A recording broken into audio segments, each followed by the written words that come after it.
Yeah, for sure. I think actually, I'd love to know what do you use like a writing software when you write? So I've gone a lot of different ways. I mostly primarily use Scrivener. I do Okay, like same here. Scrivener. Um, you can do a lot of cool.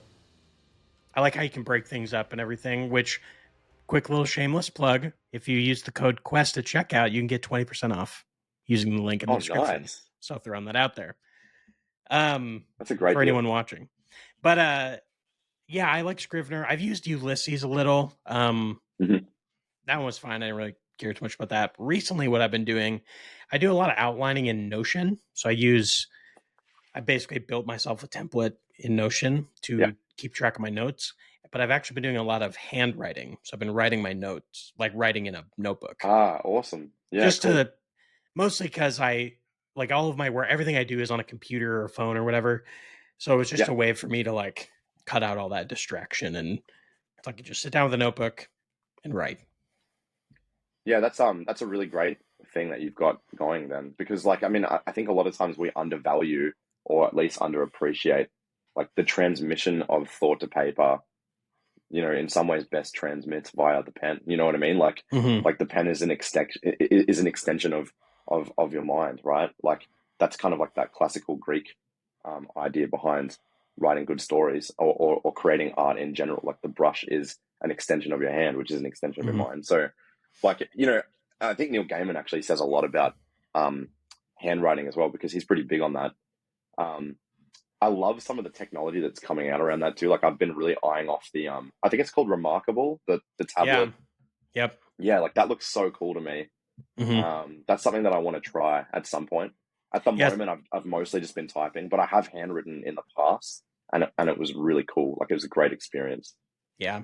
It's definitely slower, but I think that's to my benefit because Yeah, I want a couple things happen. It's slower, so I'm actually thinking a little more about the words I'm putting down. Like sometimes you type and you can do backspace as much as you want. So you keep typing and yeah, then you're like, I'm gonna delete all that or but when you're handwriting, it's like you can't it's pretty hard to like I'm gonna go erase a whole paragraph. So I found that I think more about the words that I want to write. So I feel like I end up with a slightly better draft, yeah, you know?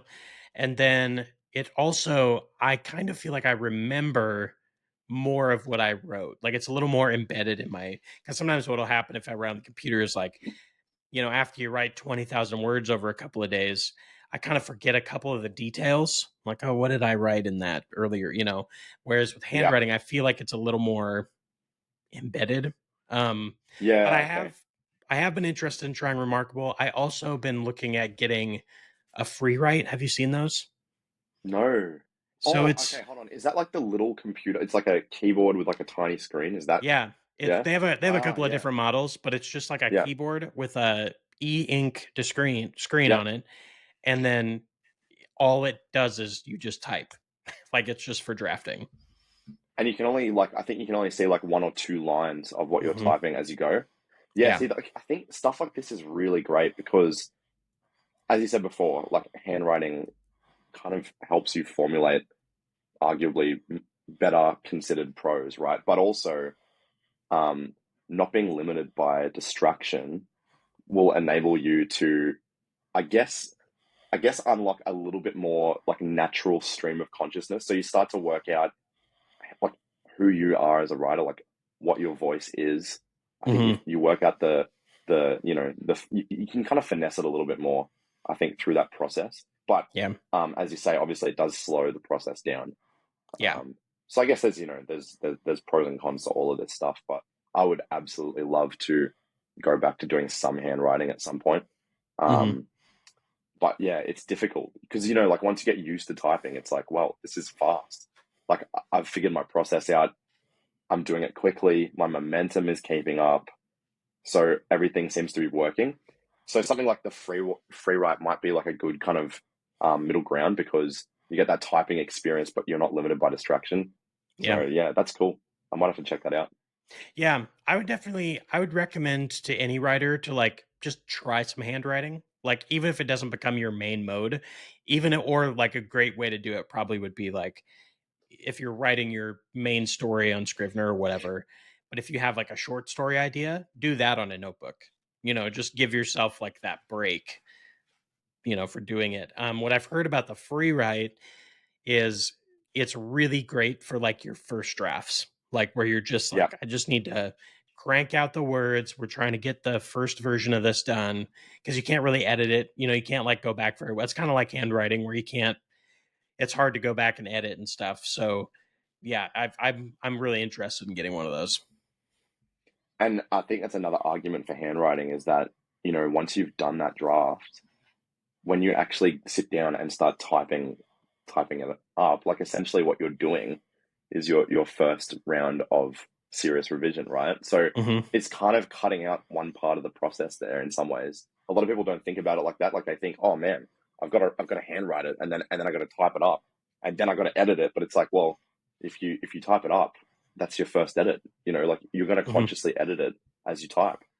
And you So can you can make, as you're typing it, you can take notes. So like, exactly. so when you're writing it the first time, you don't really have to think too much about taking notes.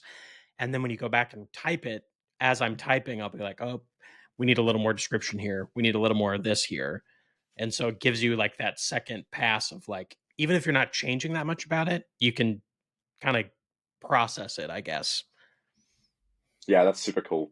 I think one of the like walls that I ran into with an Exile of Water and Gold is I kind of realized I sent it off to my editor at the start of this year, and she kind of pulled me up about 50K words in, and she said, "Look, I'm gonna stop here. The book has like a ridiculous amount of potential, but I need you to basically fix the start for these reasons." And I went back and did basically a very, very big overhaul of the first kind of 50,000 words. Essentially, just rewrote them, Hmm. restructured the full beginning of the novel, rethought the inciting incident. Like a lot of the tension between the characters completely changed, and then that obviously kind of funneled through and affected the rest of the story. Hmm. So I think sometimes like things like that could be avoided by slowing down the drafting process just enough, you Hmm. know. Whereas I did really just kind of vomit the first draft out. And I think one of the challenges, especially with epic fantasy, is you've got world building, you've got continuity to think of, you've got in world lingo, how the magic system works, like all this stuff that exists, I guess beneath the glacier, right? If you ever heard Brandon Yeah. Sanderson talk about the glacier of like author knowledge versus reader knowledge, like all that stuff Hmm. beneath the water is like the stuff that we're trying to like keep a handle on.